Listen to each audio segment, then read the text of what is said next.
The photographer who didn't use film. Every October, the picture day truck would pull up to my elementary school in Oregon. The photographer was a man named Mr. Aris. He was intense. He didn't make jokes or use puppets to make us smile.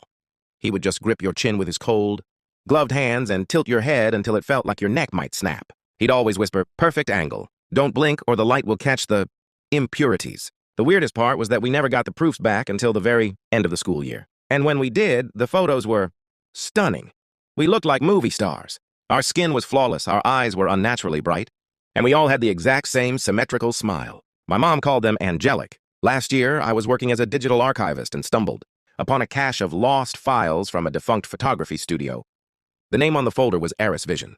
I opened the raw files from my third grade year. I expected to see the unedited versions of my classmates, but there were no photos of kids.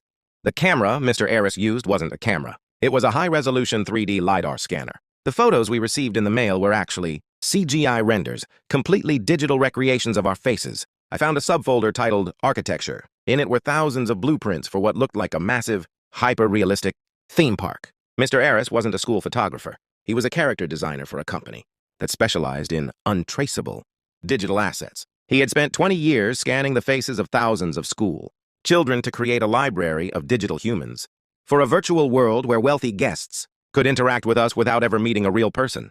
I looked at the newest renders in the folder. They weren't from the 90s. They were from last week. Mr. Aris is still out there at a different school, tilting a different kid's chin.